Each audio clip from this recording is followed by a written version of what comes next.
শুভেচ্ছা জানাচ্ছেন বাংলা একাডেমির মহাপরিচালক মহোদয়। মাননীয় প্রধান অতিথিকে ফুল দিয়ে শুভেচ্ছা জানানো হচ্ছে।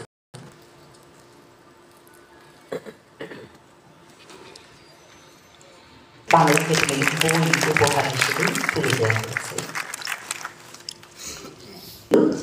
এবার স্বাগত ভাষণ আমি বাংলা একাডেমির মহাপরিচালক অধ্যাপক কে স্বাগত ভাষণ প্রদানের জন্য সবিনয় অনুরোধ জানাই।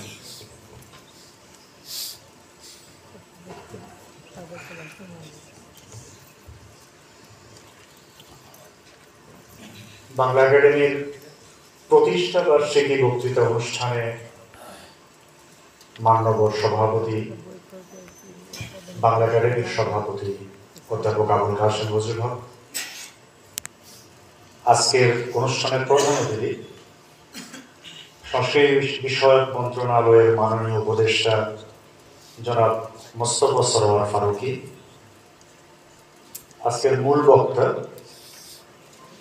বাংলা একাডেমির সাবেক মহাপরিচালক অধ্যাপক মনসুর মুসা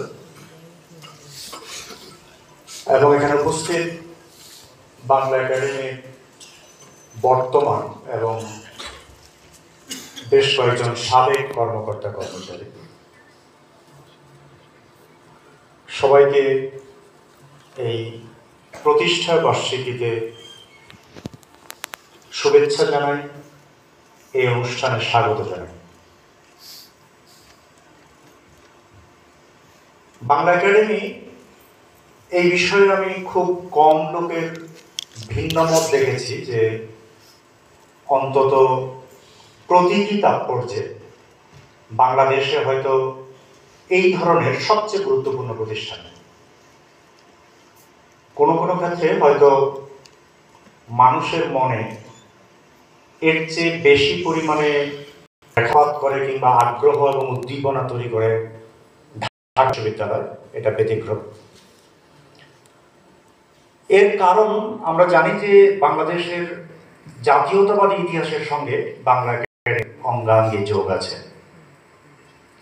তদুপরি রাষ্ট্র গঠনের জন্য রাষ্ট্রের যথার্থ কায়দায় বিকাশের জন্য ভাষা, ইতিহাস, সংস্কৃতি এবং ঐতিহ্যের যে ব্যাপারগুলো প্রধান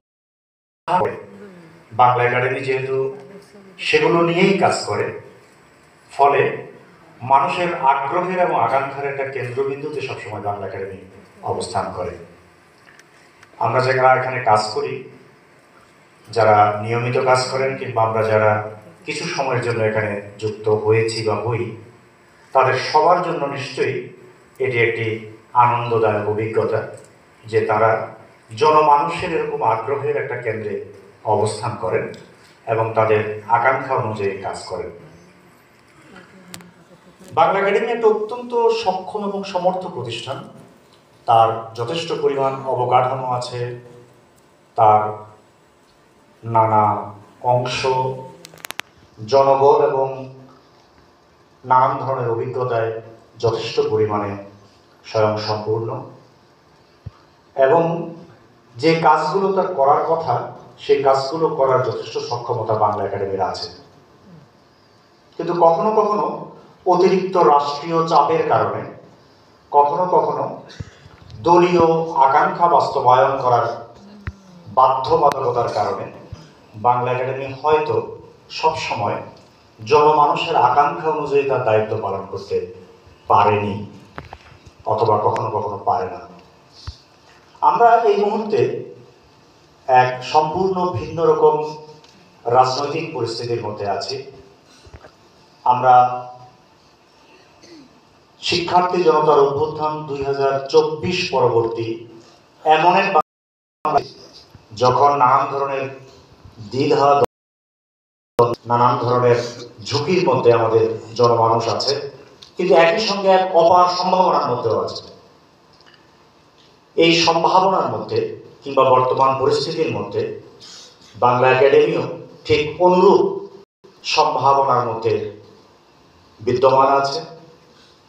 আমরা এই মুহূর্তে সবচেয়ে ভালোভাবে হয়তো ওই পরিকল্পনাগুলো করতে পারি, যে পরিকল্পনাগুলো বাংলা একাডেমির দায়িত্ব এবং কর্তব্য হিসেবে জনমানসে বিদ্যমান আকাঙ্ক্ষা সমর্থ হবে।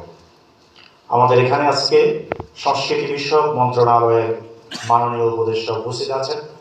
আমি ব্যক্তিগতভাবে তার সঙ্গে কথাবার্তা সূত্রে জানি যে বাংলা একাডেমি যাতে সম্ভব সর্বোচ্চ সক্রিয়তায় তার এই কাজগুলো করতে পারে, সেজন্য তিনি সহায়তা দানে বদ্ধপরিকর।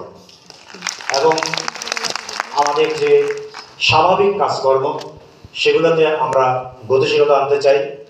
আমাদের যে প্রাতিষ্ঠানিক এবং প্রশাসনিক কিছু সংকট রয়ে গেছে, তৈরি হয়েছে অনেক বছর ধরে, আমরা সেগুলো যথাসম্ভব নিরাকরণ করতে চাই এবং এই ব্যাপারগুলোকে অপেক্ষাকৃত কমিয়ে এনে সংগঠক হিসাবে বাংলা একাডেমির ভূমিকাকে অপেক্ষাকৃত গৌণ করে বাংলা একাডেমির যে প্রধান কাজগুলো সেগুলোকে যাতে আমরা একটা দিন স্বাভাবিক কর্মকাণ্ডের অংশ করে তুলতে পারি, সেজন্য প্রয়োজনীয় কাজ আমরা দ্রুত শুরু করতে চাই, দ্রুত এটার একটা কাঠামো প্রস্তুত করতে চাই। আমি আশা করছি বাংলা একাডেমিতে যারা কর্মরত আছেন, যারা অনেক দিনের অভিজ্ঞ এবং যারা নতুন কাজ শুরু করেছেন, তারা প্রত্যেকেই বাংলা একাডেমির এই ৬৯তম জন্মদিনে নতুনভাবে বাংলা একাডেমিকে উপলব্ধি করতে পারবেন এবং নতুন রাষ্ট্রীয় অবস্থার পরিপ্রেক্ষিতে নতুন বাংলা একাডেমির স্বপ্ন এবং পরিকল্পনা যা আমরা করছি তার সঙ্গে সমান্তরালে অগ্রসর হবেন। আমি এই আশা রেখে সবাইকে শুভেচ্ছা জানিয়ে এবং সবাইকে স্বাগত জানিয়ে আমার কথা এখানে শেষ করছি। ধন্যবাদ।